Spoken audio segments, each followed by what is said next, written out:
Olá, turma do terceiro ano, vamos lá para a nossa revisão de hoje. A nossa revisão de hoje é na disciplina de Ciências. O conteúdo que vamos trabalhar, rever os conteúdos, são fontes de luz, o calor e os materiais, cuidados com a saúde, tanto saúde auditiva quanto a saúde visual. Fontes de luz. Como já vimos, o Sol é a nossa principal fonte de luz natural durante o dia. As plantas e os animais em geral dependem da luz deste astro para se desenvolver. Assim como o Sol, existem outras fontes de luz que são usadas para obtermos iluminação desejada. Neste caso, a energia luminosa pode ser gerada por fontes artificiais, como vemos aqui nos exemplos. Essa via pública, que está iluminada, uma lanterna, que é uma fonte de luz artificial que ilumina objetos próximos ou distantes. A luz e os órgãos da visão são essenciais para que possamos enxergar os objetos. É necessário que haja uma fonte de luz, como uma lâmpada ou a luz do sol, para que possamos observar certas características como a cor dos objetos. Isso acontece porque a luz precisa chegar até nossos olhos depois de atingir o objeto, como vemos aqui no exemplo, na figura, as setinhas. Primeiro a luz, depois que essa luz reflete no objeto, aí assim chega aos nossos olhos que podemos ver, Sem a luz isso não seria possível. Cuidado com os olhos. Olha aqui temos, um modelo, um olho, cílios, pupila, íris e esclera. A luz entra nos olhos pela pupila, que é uma abertura no centro da íris, a parte colorida do olho que ajuda a controlar a abertura e o fechamento da pupila. Como você pode ver, essa bolinha pretinha, dentro da bola maior, colorida, é o que chamamos de pupila. Ela que consegue, que nos facilita para que possamos ver. Ou seja, por isso que quando tem pouca luz, ela se dilata mais, porque ela precisa se esforçar mais para conseguir enxergar. É por isso que quem tem gatinho, à noite o gatinho ele fica, com os olhinhos maiores, essa pupila dele, justamente por causa da dificuldade da pouca luz, Propagação da luz. Agora observe esta situação. Como você pode perceber, a luz se propaga de maneira diferente dependendo do tipo de material. Existem materiais que permitem a passagem da luz através deles, enquanto outros bloqueiam parcial ou totalmente essa passagem, de luz, de visão. Como você pode observar aí, a criança, um lado da janela, ela consegue enxergar, e o vidro não impede essa luz de passar e fazer com que ela enxergue. Do outro lado, onde a cortina está fechada, ela já não tem essa mesma visão, porque a cortina bloqueou os raios de luz. De acordo com a quantidade de luz que atravessa os materiais, eles podem ser classificados em transparentes. Você lembra, que a gente estudou? Que quando permitem a passagem dos raios de luz sem interferir na direção deles. Em translúcidos, quando não deixam os raios de luz passar com tanta facilidade, e em opacos, quando não permitem a passagem dos raios de luz, bloqueando-os. Então, temos essas classificações: transparente, translúcido e opaco. Dependendo da característica do material, os raios de luz podem ser totalmente refletidos. Superfícies lisas e polidas refletem praticamente toda a luz que chega até elas. Superfícies rugosas e não polidas refletem os raios de luz, mas de maneira menos intensa. Ou seja, o espelho é uma superfície lisa e polida, por isso a gente consegue se enxergar com facilidade em frente de um espelho. Aqui já vamos ver como a luz, como é que acontece a luz e os objetos, como é que ocorre esse processo aí. Como vimos, a luz branca é formada por uma mistura de outras cores.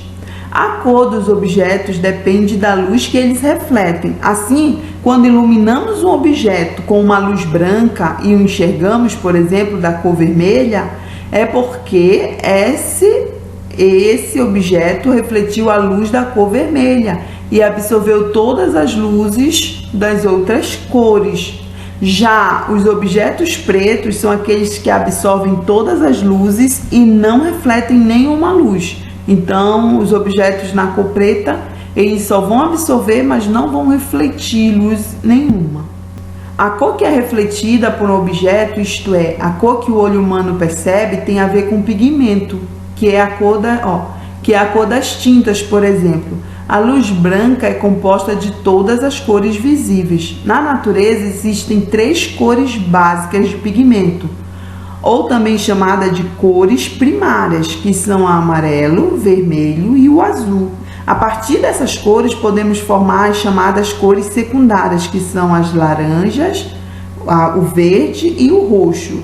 Você lembra daquela atividade que a gente fez, né, no nosso livro, misturando as cores? A gente viu que as outras cores, né, que formavam a partir dessas cores primárias. Aqui temos, né, páginas de atividade relacionadas, né, a essas cores, a luz, fonte de luz. Então você vai ir responder das páginas 30 e 31. Essa aqui é a primeira atividade que você vai responder, né, vai marcar alternativas corretas. E essa aqui é a segunda atividade que você vai fazer, completando os espaços, usando as palavras que completam corretamente esse espaço aí. E dando continuidade à nossa revisão, de onde vem o calor? O Sol é a nossa principal fonte de luz, não é? Já estudamos até agora no capítulo anterior, né? Naquele resumo do capítulo anterior. E também de calor. Esse calor pode interferir nos padrões climáticos e é responsável pelo aquecimento dos mares, pela formação de correntes oceânicas e pelo movimento do ar, entre outros fenômenos. Existem dias em que as folhas nem se mexem, né? Faz tanto calor que parece que o ar não existe.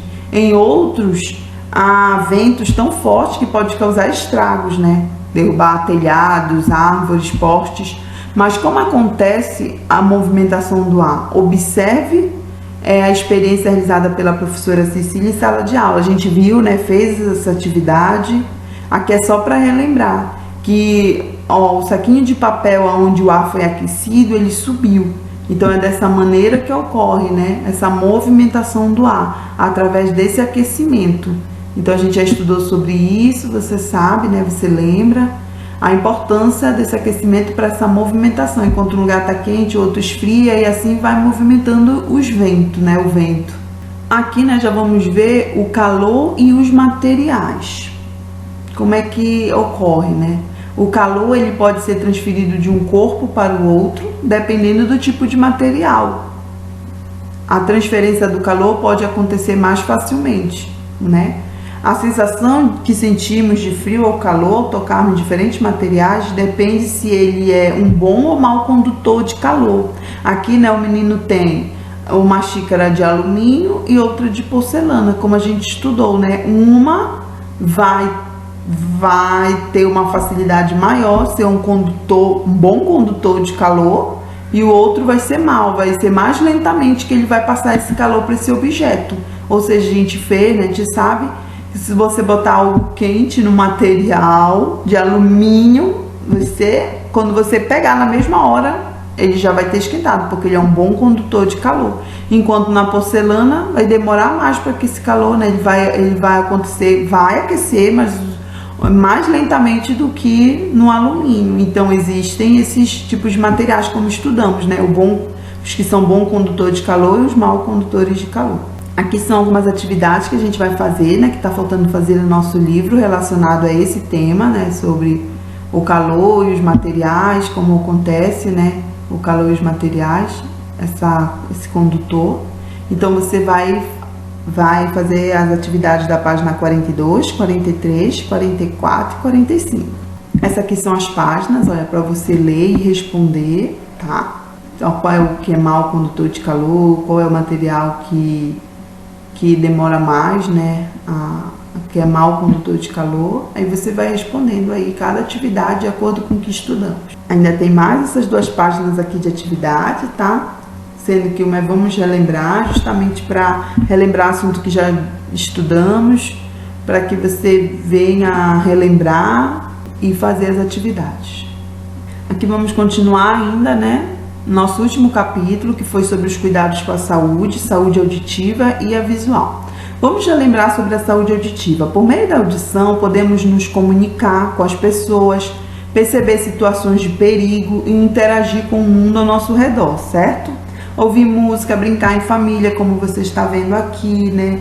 A audição nos permite também ouvir o som da natureza, ou então, ó, como da sirene aqui, né, do trânsito. Então, ele nos ajuda a saber se a buzina de um carro, se você tem, né, que sair de perto. Então, isso tudo nos ajuda ali no nosso dia a dia, né? A importância da audição para nós, né? A audição, o som que são vibrações no ar, chega nas nossas orelhas, que são os órgãos responsáveis pela audição. Observe aqui a imagem, né? Como ocorre desde a orelha, né, até internamente, como esse processo chega, né, até o nosso cérebro, a gente consegue entender as informações.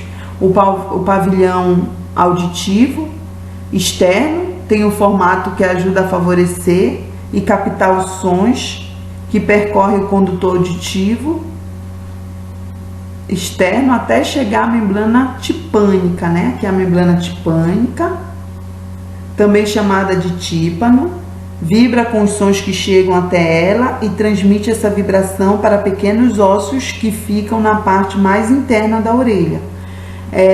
Desses ossículos, a vibração segue para a orelha interna, onde é transformada em informação que são enviadas ao nosso cérebro.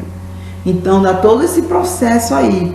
E por isso que sempre a gente fala, se você já ouviu o exemplo de meu tímpano vai estourar quando é muito barulho. Então, vamos ver o cuidado que devemos ter para que essa nossa função auditiva não seja, né, prejudicada. Aqui eu vou falar sobre alguns problemas de audição para depois falar de como preveni-los.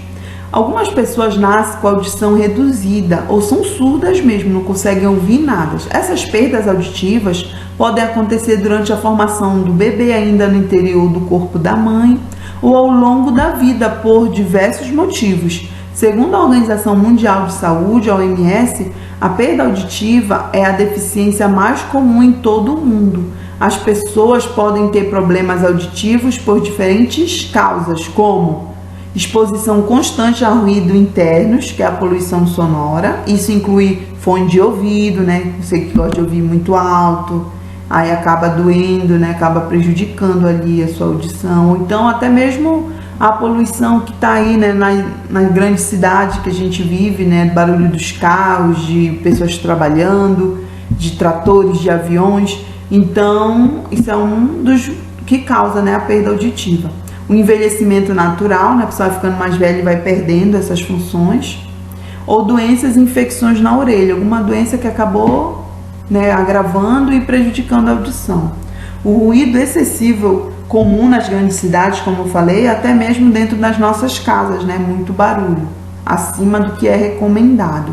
Aqui alguns cuidados com a audição. Que é necessário, né? Cuidar da audição é muito importante. Hábitos simples que podem ter no nosso dia a dia e podem ajudar a evitar problemas de perda auditiva, como evitar, como eu falei, os fones de ouvido, né? Por muito tempo, volume muito alto. Consultar sempre, né? Você sempre tem que consultar o médico otorrino para saber como é que está ali sua audição. Cuidado para você limpar as orelhas, nunca enfiando nenhum objeto pontiagudo, né? Tendo cuidado, até mesmo o cotonete não deve se colocar muito dentro da orelha, porque acaba prejudicando. Tem que sempre limpar com uma pontinha de toalha, algo macio, nada agressivo. E também usar sempre protetores, né? Dos ouvidos, protetores articulares para que não, como aqui é o menino na bateria, né? Não venha esse barulho excessivo, tá o tempo todo ali em contato com a audição dele e prejudicar essa audição. Agora vamos ver a nossa saúde visual, a importância dela, como cuidar, quais os problemas que existem, né, em relação à saúde visual e como prevenir. A visão é um dos sentidos mais utilizados pela grande maioria dos seres vivos. Como vimos, para que possamos enxergar o mundo ao nosso redor é necessário que haja luz, né? E que os olhos, que são os órgãos do sentido da visão, recebam estas informações. Algumas pessoas podem apresentar dificuldades para enxergar em determinadas situações. A miopia é uma condição do olho caracterizada pela dificuldade de enxergar objetos à distância. A hipermetropia é uma condição do olho de quem tem dificuldade para enxergar de perto. E o astigmatismo é a condição do olho de quem enxerga tudo embaçado, tanto de perto quanto de longe. Não consegue enxergar bem nem longe nem perto. Observe como deve ser a imagem, que recebe quem tem a visão normal. Como recebe a imagem? Dessa forma que você está vendo, né? Consegue ver de longe, de perto. Agora observe como as imagens são percebidas porque tem alguma dificuldade visual, como a gente leu, né? A miopia, aquele que tem dificuldade de enxergar longe, perto você está enxergando bem, mas longe não. A hipermetropia, quer dizer, de perto ele não está conseguindo enxergar direito, o rapaz, a mochila também embaçado. Agora o lá longe, o horizonte, ele está conseguindo enxergar. E o astigmatismo, ele não consegue enxergar nem de perto nem de longe, ele tem essa dificuldade, ele enxerga tudo embaçado. Os problemas de visões, como a miopia, a hipermetropia e o astigmatismo, podem ser corrigidos com o uso de óculos ou de lentes de contato. Em alguns casos, entretanto, as pessoas nascem com problemas na visão que as impedem de enxergar ou que as fazem enxergar muito pouco. Nesses casos, a gente chama essas pessoas que enxergam muito pouco pessoas com baixa visão.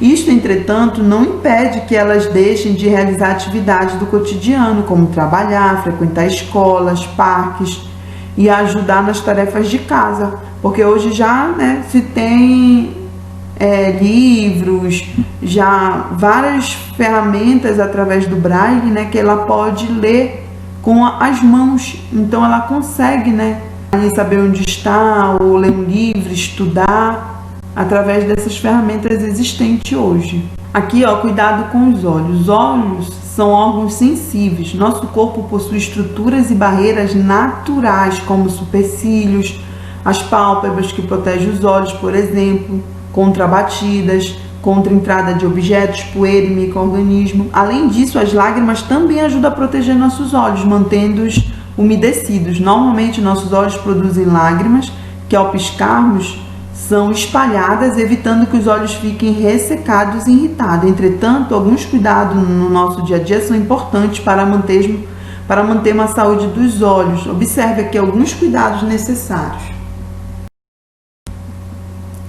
Aqui os cuidados que devemos ter, sempre ler com uma boa iluminação adequada, não ficar muito tempo nos olhos focados no computador, aparelho eletrônico, não ficar coçando, levando a mão aos olhos, coçando, evitar coçar com muita força.